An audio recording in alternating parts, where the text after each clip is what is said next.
Assalamualaikum warahmatullahi wabarakatuh. Selamat siang sahabat sehat. Jumpa lagi di podcast kita pada siang hari ini. Ngopi sehat, ngobrol bintang tentang kesehatan. Baiklah, pada hari ini podcast kita bertema resistensi antibiotik dan resiko penggunaan antibiotik secara bebas. Pada siang hari ini untuk narasumber telah datang Ibu Dr. Resna Hermawati, spesialis patologi klinik konsultan, sekaligus beliau merupakan kepala instalasi laboratorium di RSUD Dr. Raden Sujono Selong.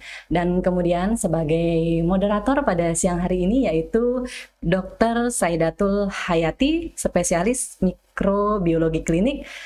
Kebetulan beliau juga bertugas di RSUD Dr. Raden Sujono Selong. Baiklah sahabat sehat, sebelumnya kami permaklumkan bahwa pada siang hari ini podcast ini berjalan sesuai dengan protokol COVID dan semua kru yang berada di podcast ini itu sudah bebas COVID. Baiklah, mengingatkan kembali, podcast ini teman-teman bisa saksikan di live Instagram ataupun Facebook RSUD Dr. Raden Sujono Selong. Jadi saya mengingatkan kembali buat teman-teman yang sedang menyaksikan podcast ini bisa memberikan pertanyaan kepada narasumber dan moderator pada siang hari ini, dan nanti akan dipilih beberapa pertanyaan terbaik oleh narasumber dan moderator. Dan jangan lupa teman-teman juga akan mendapatkan door prize dan hadiah yang sangat menarik pada siang hari ini. Jadi pantengin terus podcast yang hari ini, dan saya mengingatkan kembali, jangan lupa IG RSUD Dr. Raden Sujono Selong dan Facebook RSUD Dr. Raden Sujono Selong. Baiklah, mari kita saksikan podcast pada siang hari ini. Ngopi sehat, ngobrol pintar tentang kesehatan, dapatkan ilmunya, dapatkan hadiahnya. Baby, let's go. Stay tune terus di Ngopi Sehat, ngobrol pintar tentang kesehatan. Ya, terima kasih kepada Mbak Dewi. Selamat siang kepada sahabat sehat semuanya di rumah. Semoga selalu dalam keadaan sehat walafiat. Tema podcast kita pada hari ini mengusung tentang resistensi antibiotik dan bagaimana resikonya jika dipergunakan secara bebas. Sebagai narasumber kita pada hari ini sudah datang Kepala Instalasi Laboratorium di Rumah Sakit Umum Daerah Dr. Raden Sujono Selong. Seperti kata pepatah, tak kenal maka tak sayang, maka mari kita kenalan dulu yuk dengan narasumber kita kali ini. Dengan Dr. Resna Hermawati, spesialis patologi klinik konsultan. Selamat siang dokter, apa kabar? Siang, Dr. Saida. Alhamdulillah sehat-sehat. Dr. Saida bagaimana? Alhamdulillah sehat dokter. Ya, sedikit saya memperkenalkan beliau. Beliau merupakan spesialis patologi klinik konsultan di Rumah Sakit Umum Daerah Dr. Sujono Selong, sekaligus sebagai kepala instalasi laboratorium di rumah sakit. Kemudian selain itu beliau juga sebagai dosen di Universitas Islam Al-Azhar Fakultas Kedokteran. Begitu nggak dok? Iya betul. Dan juga Dr. Saida kita sapa juga nih ke sahabat sehat semua. Semoga sahabat sehat semua di rumah juga selalu dalam kondisi sehat-sehat. Amin. Ya, kita langsung saja nih dok. Ini tema kita pada hari ini kan tentang resistensi antibiotik dan resiko penggunaannya jika digunakan secara luas. Nah dok, kenapa sih kita harus membahas ini dan kenapa masyarakat ataupun sahabat sehat di rumah itu perlu untuk tahu tentang resistensi antibiotik ini ataupun resiko ke depannya? Jadi begini Dr. Saida dan sahabat sehat semua. Mengapa kita harus menggaungkan, kalau bahasa anak muda saat ini, viralkan, supaya seluruh lapisan masyarakat ini mengetahui bagaimana penggunaan antibiotik yang tepat, kemudian juga apa bahayanya apabila penggunaan antibiotik ini tidak sesuai dengan indikasi. Sesuai dengan data-data yang kita peroleh dari beberapa penelitian yang sudah dilakukan sebelumnya, di situ didapatkan data bahwa ternyata penyebab kematian tertinggi adalah karena penggunaan antibiotik. Kalau kita tidak mulai mendengungkan, memviralkan dari sekarang, disinyalir ya oleh peneliti-peneliti ini di tahun 2050, maka akan terjadi kematian sebanyak 10 juta. Dan itu menjadi peringkat nomor 1 di bawah kanker malahan. Ini yang menjadi concern kita bersama, bagaimana sosialisasi atau kita menggaungkan, memviralkan ke seluruh masyarakat untuk mengetahui bahaya-bahaya apabila antibiotik ini kita tidak gunakan secara tepat dan rasional. Jadi demikian dokter Salina. Begitu ya, sahabat sehat ya. Jadi memang ancaman untuk resistensi antibiotik ini sudah sedemikian tingginya di dunia. Jadi kita harus benar-benar waspada. Begitu nggih dokter nggih? Nah, tapi mungkin di antara sahabat sehat ini dokter mungkin ada yang belum tahu tentang antibiotik itu apa sih? Kemudian apa sih bedanya dengan obat yang gitu? Iya. Jadi antibiotik ini biasanya akan diresepkan atau akan diberikan oleh dokter, sahabat sehat semua misalkan pergi ke dokter begitu kemudian akan memberikan antibiotik apabila ada keluhan ya mengarah kepada infeksi bakteri. Kalau di sahabat sehat semua untuk lebih mudahnya infeksi ini biasanya ditandai dengan gejala demam. Ya. Tetapi jangan salah juga bahwa jangan juga mengartikan kalau demam tentu penyebabnya adalah infeksi bakteri. Tidak. Ternyata penyebab dari infeksi ini tidak hanya dari bakteri, tetapi juga bisa juga dari virus seperti COVID saat ini kan penyebabnya virus ya. Bisa juga dari jamur, bisa juga dari parasit. Nah, ini obatnya tentu akan berbeda. Ya, jadi kalau untuk antibiotik ini memang dikhususkan obat yang untuk infeksi dari bakterinya saja. Jadi jangan sampai sahabat sehat semua salah mengartikan ini. Sedikit-sedikit demam dikasih dengan cepat dan mudahnya langsung mencari antibiotik tanpa ada saran atau instruksi dari dokter. Yang memang dalam hal ini dokter adalah orang yang lebih mengetahui nih diagnosis kalau pasien itu keluhannya apa, kemudian bisa mengetahui ke arah mana penyakit yang diderita oleh seseorang. Jadi tidak mendiagnosis dirinya sendiri.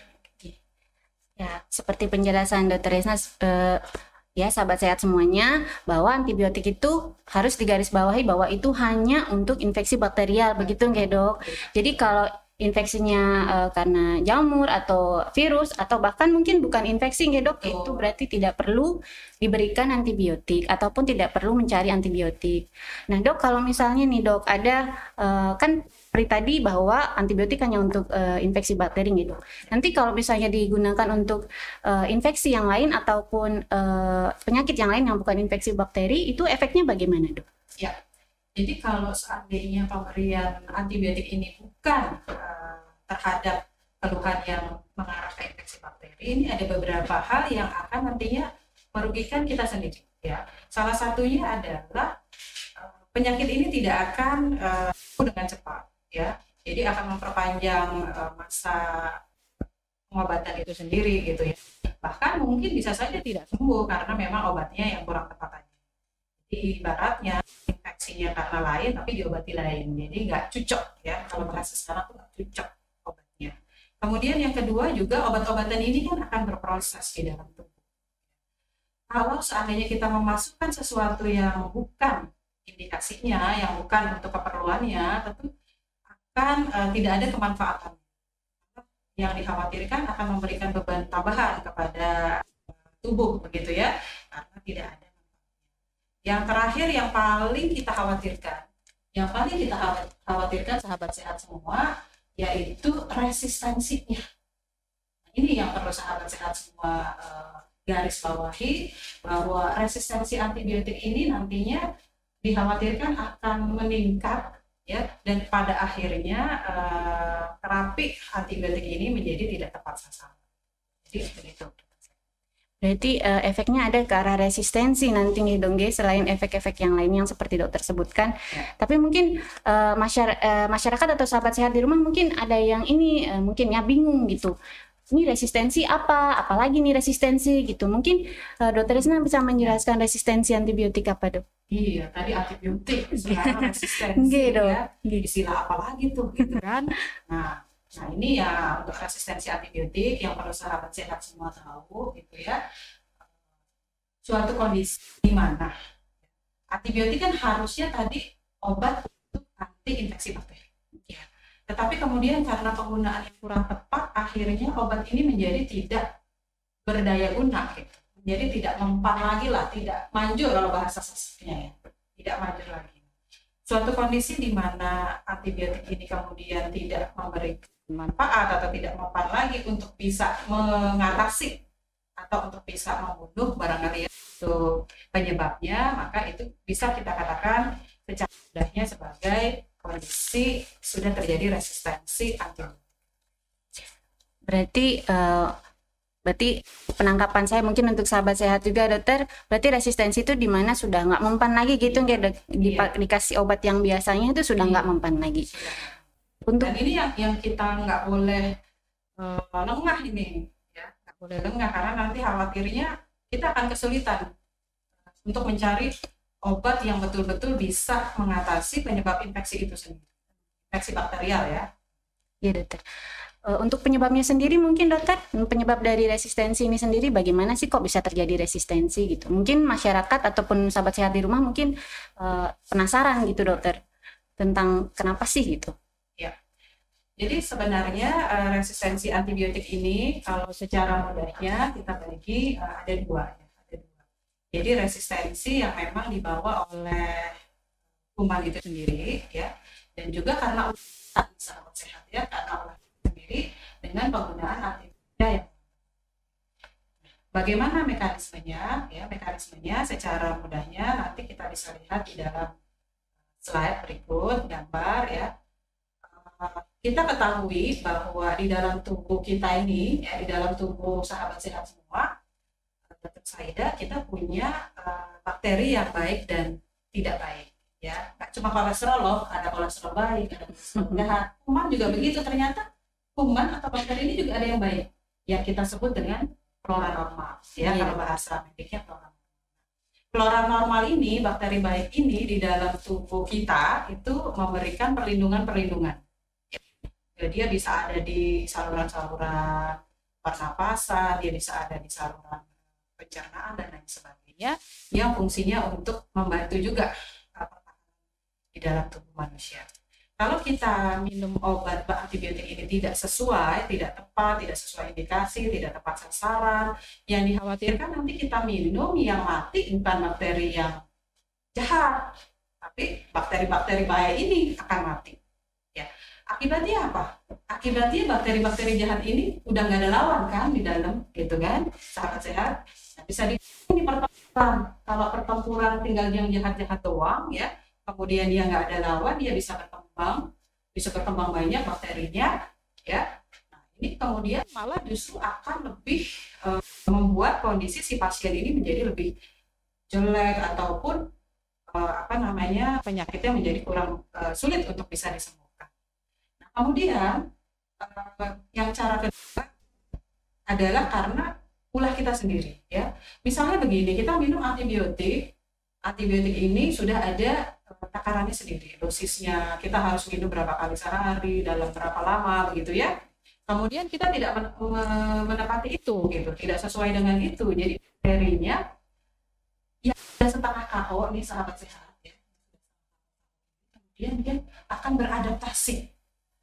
Kuman-kuman ini akan beradaptasi menjadi supaya dia bisa survive kan, bakteri itu juga mau survive, nggak cuma kita loh ya, masa pandemi begini ya, jadi mereka juga perlu survive. Akibatnya mereka tuh beradaptasi, merubah gitu ya, yang tadinya dia kalem lembut jadi strong gitu. Nah, ini kuman-kuman yang sudah berubah ini yang sulit nantinya untuk bisa kita atasi dengan antibiotik yang yang biasanya kita minum. Nah, di situ kan di gambar itu tadi bisa dilihat dari bakteri yang banyak, ada yang mati, kemudian ada yang tinggal 1 atau 2, itu yang kuat tadi, yang sudah saya bilang tadi kuat, dan ini berkembang. Akhirnya ini juga bisa mengkontaminasi lingkungan juga. Ya, bisa juga mengkontaminasi udara, air, dan sebagainya, dan akhirnya juga bisa memicu ke semuanya. Bakteri ini akan berkelana ke semuanya. Nah, ini mekanisme yang memang memudahkan terjadinya resistensi. Tuh sahabat sehat dengerin. Jadi seperti itu ya terjadinya resistensi dari antibiotik ini. saya jadi terpikir ini dok, berarti kita selain untuk menyayangi diri sendiri ya, kita juga harus menyayangi bakteri di dalam tubuh kita, karena ternyata dia berperan juga untuk melindungi kita gitu. Jadi jangan sembarangan minum antibiotik, itu justru tujuannya adalah menyayangi diri sendiri agar bakteri baiknya nggak pada kabur gitu, nggih dok? Iya, dan ini mungkin selama ini para sahabat sehat juga mungkin baru tahu gitu ya, Nggih, dokter. bahwa ternyata bakteri itu ada yang baik loh, Iya. namanya flora normalis. Oke dokter. Nah dokter, mungkin sahabat sehat ada nih yang bingung-bingung. Ini kok baru-baru ini didengungkan yang namanya resistensi ini gitu. Kok dari dulu enggak gitu. Apakah memang ini baru terjadi atau sudah sejak lama atau bagaimana? Iya, sebenarnya resistensi antibiotik ini udah terjadi lama banget ya. Kita tahu bahwa antibiotik yang pertama kali itu, Dr. Saida juga pasti tahu, ditemukan tahun 41. Kemudian 1 tahun kemudian sudah terjadi nih bakteri yang resisten, bakteri yang kebal lah, bahasa gampang resisten itu kebal ya. Nah, tahun 42 sudah ditemukan pertama kali bakteri yang kebal atau resisten terhadap antibiotika ini. Kemudian dari tingkat dunia, WHO ini sebenarnya sudah mendengungkan ya terkait dengan pentingnya penggunaan antibiotik rasional ini ke seluruh dunia ya sampai saat ini. Tapi barangkali memang kita perlu lebih kerja keras lagi untuk bisa masyarakat luas ini mengetahui lebih tahu lagi tentang resistensi ini. Ya. Yang paling kita nggak mau kan di sini yang perlu sahabat sehat juga tahu ya, yang perlu sahabat sehat tahu, ada lomba antara ditemukannya antibiotik dengan resistensi dengan si kuman itu sendiri bisa mengatasi atau bisa kebal terhadap obat itu. Penemuan antibiotik nih sahabat sehat ya, Dr. Saida, penemuan antibiotik kan susah ya. Butuh penelitian bertahun-tahun, 10 tahun, 20 tahun gitu ya. Sementara si kuman ini itu cepat banget beradaptasi. Ya kayak kita lah ya, kalau ada yang lagi happening, yang lagi tren begitu, kita kan dengan cepat itu ya beradaptasi dengan itu. Kuman juga begitu. Sehingga ini yang ditakutkan sebenarnya. Penemuan antibiotiknya itu lambat, sementara kuman ini berubah menjadi kebal itu cepat. Ibaratnya nanti lomba-lombanya jadi kita nggak bisa mengimbangi itu, gitu ya. Dan akhirnya apa? Akhirnya yang dikhawatirkan kalau nggak dari saat ini nih, dan tadi kan itu selalu ayo pakai obat bija gitu kan. Dikhawatirkan nanti tahun 2050 itu dari setiap 3 detik ya, WHO ini bilang bahwa setiap 3 detik akan terjadi kematian 1 orang karena penggunaan antibiotik yang tidak tepat. Nah ini yang kita nggak mau nih ini terjadi sahabat sehat. Kita nggak mau kejadian ini bisa seperti itu. Dikala dimana kita juga kesulitan nantinya mencari obat antibiotik, mencari obat untuk mengatasi keluhan kita ya terkait dengan infeksi bakteri. Jadi seperti itu tuh. Kenapa ini harus menjadi awareness ya, menjadi kewaspadaan dan perhatian kita bersama. Jadi sudah lama dok ini untuk resistensi antibiotik ini. Dan ternyata setelah saya dengarkan penjelasan dari Dr. Resna, berarti bakteri ini lebih pintar dari kita dok ya. Dia lebih cepat bermutasi. Kenapa kita yang terlambat untuk membentuk antibiotik yang baru gitu, menemukan antibiotik yang baru. Ya itulah ya kuasa Allah. Kuasa Allah merahasiai lagi ya. Bahkan makhluk yang nggak bisa kita lihat aja strongnya tuh kayak gitu. Karena itu harus betul-betul kita waspada terhadap bakteri ini ya dokter ya. Kemudian dokter, untuk penggunaan antibiotik ini sendiri kan tadi sudah disebutkan bahwa dampaknya itu adalah resistensi antibiotik dok. Kemudian ada nggak sih dok efek-efek yang lainnya gitu dokter untuk resistensi antibiotik ini sendiri? Ya. Jadi untuk dampaknya gitu ya, ternyata dampaknya itu nggak cuma melulu terkait dengan kesehatan kita. Dampaknya juga bisa menyentuh aspek-aspek yang lain. Yang pertama kita lihat dampaknya untuk kita sendiri. Nih, sahabat sehat ya, untuk sahabat sehat mungkin yang sedang kurang sehat ya, yang atau kalau tidak tepat tentu pengobatannya menjadi panjang ya. menjadi kurang tepat, menjadi panjang ya, dan kalau seandainya dirawat pun lama rawat inapnya juga menjadi lebih panjang. Akibatnya apa? Nah ini menyentuh ke aspek ekonomi lagi. Kita keluarin uang lebih banyak untuk beli obat, kita keluarin uang lebih banyak untuk rawat inap sahabat sehat ya. Kemudian juga dampaknya juga terhadap institusi juga ada loh. Jadi kita tidak efisien nanti di dalam pembelian antibiotik, pembelian obat yang tepat ya. Nah kalau kita seandainya bisa secara rasional itu bisa mengefektifkan ya pengeluaran dari institusi, misalnya seperti itu ya. Kemudian dampak yang lain juga yang sudah dari penelitian sudah ada begitu ya, dikhawatirkan kalau ini tidak kita atasin ya, itu disinyalir bisa menimbulkan kerugian. Kerugiannya lumayan banyak ya.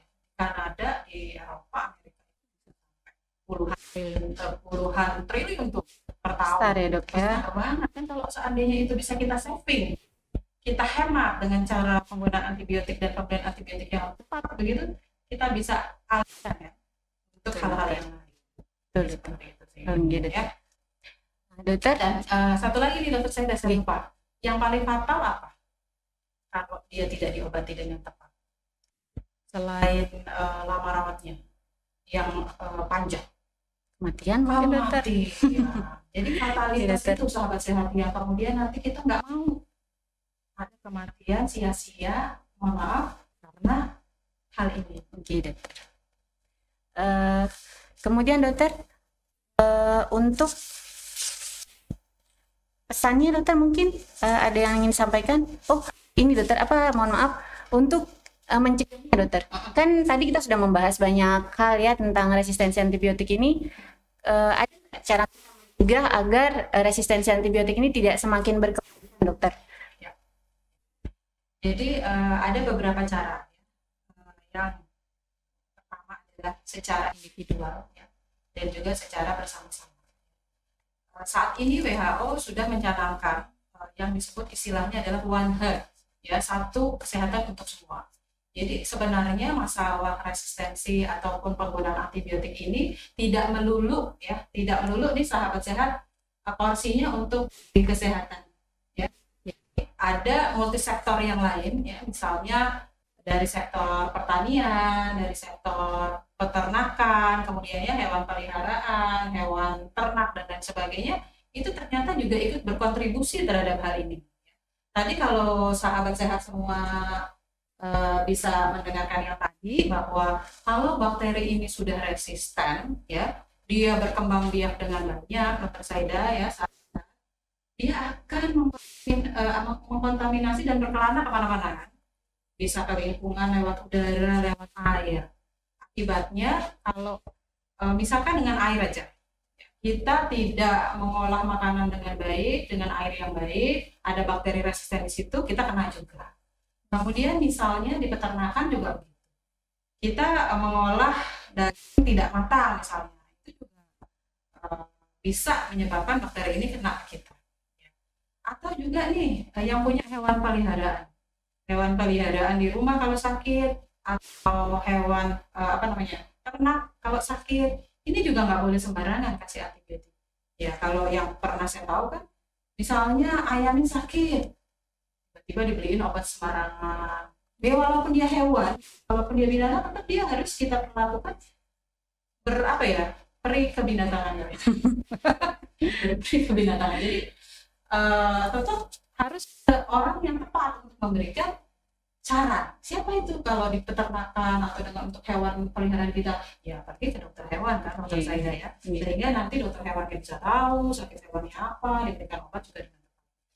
Jadi multisektor ini yang kemudian nih sahabat sehat ikut berperan juga, bukan hanya kita praktisi kesehatan di dokternya, tanda kutip dokternya manusia nih, tapi juga di perikanan tadi, peternakan, pertanian ya, dan kita semua selaku individu, kita juga ikut bertanggung jawab terhadap suksesnya program ini ya. Maka WHO mencanangkan One Health yang ini kemudian dimintakan kepada seluruh negara di dunia untuk juga peduli terkait dengan ini. Dengan resistensi Seperti ini itu, gitu. ya kan. Di Indonesia juga pastinya Iya, dokter. termasuk lotin. Nah, lotin yang Spot kita in. cintai, ya. Itu ya sahabat sehat ya. Kita juga mau ketinggalan di lotin. Lotin mau tercinta. Harus lebih sehat lagi gitu Harus dong. lebih sehat lagi. Ya seperti itu sahabat sehat. Ada pesan dokter untuk sahabat sehat yang ada di rumah sebagai terakhir di penghujung acara kita ini. Mungkin ada pesan dari dokter? Jadi kalau kita bisa berikan ya, istilahnya take home message itu bahasa kerennya ya. Jadi pesan-pesan lah pada sahabat sehat semua terkait untuk pemakaian antibiotik ini, begitu. Ya mohon kita semua kembali lagi ikut berperan serta di situ. Sekecil apapun peran dari sahabat sehat tentu akan mempunyai dampak positif terhadap suksesnya program pengendalian resistensi antibiotik ini. Ya. Beberapa pesan, nomor satu adalah kalau memang para sahabat sehat sakit, sudah ada keluhan demam, ya segeralah meminta bantuan ke dokter. Nanti dokter akan memberikan obat sesuai dengan indikasi sakitnya, mengarah kemana. Kalau antibiotik ya tentu infeksi bakteri. Ya, kemudian yang kedua jangan mendiagnosis ya dokter Saida tadi. Jangan mendiagnosis diri sendiri. Bahkan ada teman sahabat sehat misalkan mempunyai keluhan yang serupa, kemudian oh dia sakitnya sama saya nih. Dia pakai obat itu, kita pakai obat ini. Nggak bisa gitu. Atau misalnya kita dulu punya keluhan yang mirip-mirip juga seperti itu. Terus kita minum obat sama dengan itu juga belum tentu juga sama. Jadi lebih baik segeralah meminta pertolongan kepada orang yang memang mengetahui secara komprehensif menyeluruh kita ini sakit apa. Itu yang nomor satu. Yang nomor dua, kalau seandainya pun dokter pada akhirnya memberikan kita obat antibiotik, kita membeli dengan resep dokter di apotek-apotek ya. Nanti dokter akan memberikan dengan jelas dosisnya berapa, kita minum berapa kali sehari, selama berapa hari. Ini untuk ketepatan dari pengobatan itu sendiri. Tidak boleh disisakan, tidak boleh kita ada sisa di rumah, kemudian kita berikan sahabat sehat kepada orang-orang lain gitu, itu tidak boleh juga gitu ya. Nah ini untuk penggunaan antibiotik. Kemudian yang kedua secara personal ya kita tingkatkan hygiene kita, kebersihan kita. Jadi kalau saat ini kita udah biasa banget ya untuk cuci tangan gitu ya. Nah ini tetap terus karena ini juga berperan pada pemberantasan resistensi ini ya, pada pengantisipasian resistensi ini. Cuci tangan tidak hanya untuk itu tetapi untuk hal yang lain. Itu amat sangat baik karena dengan mencuci tangan misalnya kita habis dari mana-mana gitu ya yang kita curiga ada kontaminasi dan memang kemungkinan besar ada kontaminasi, kita bisa hilangkan dengan cuci tangan itu ya. Kemudian juga gaya hidup ya, gaya hidup misalnya sebelum makan itu makanan-makanannya dimasak dengan matang begitu ya supaya bakteri juga mati gitu. Kemudian juga dicuci bersih kalau memang dia tidak dalam proses pematangan seperti buah, sayur ya yang memang tidak dimasak, itu dicuci dengan bersih dengan menggunakan air bersih juga. Dan kembali lagi sekali lagi saya garis bawahi merah sahabat sehat ya, penggunaan antibiotik sekali lagi itu yang kita benar-benar titip pesankan kepada sahabat sehat semua, penggunaan antibiotik dengan tepat sesuai indikasi dan sesuai dengan instruksi dari begitu sahabat sehat semuanya. Sudah cukup penjelasan dari Dr. Resna tadi. Sedikit ingin saya sampaikan ke sahabat sehat untuk lebih menekankan lagi bahwa memang antibiotik ini harus cuma untuk infeksi bakteri saja. Begitu ya sahabat sehat. Kalau tidak dengan tepat bisa menyebabkan resistensi. Jadi kalau misalnya seperti yang dikatakan Dr. Resna tadi, harus ke dokter karena nanti dokter yang akan mengetahui apakah itu membutuhkan antibiotik atau tidak gitu, Dok. Kemudian Mungkin jenis antibiotiknya juga akan dipilihkan oleh dokter, nggih dok. Kemudian berapa lamanya, itu semua akan diatur oleh dokter. Begitu. Selain itu, untuk efeknya, bagaimana cara mencegahnya? Seperti yang sudah diberikan oleh Dr. Resna tadi, bahwa cucilah tangan.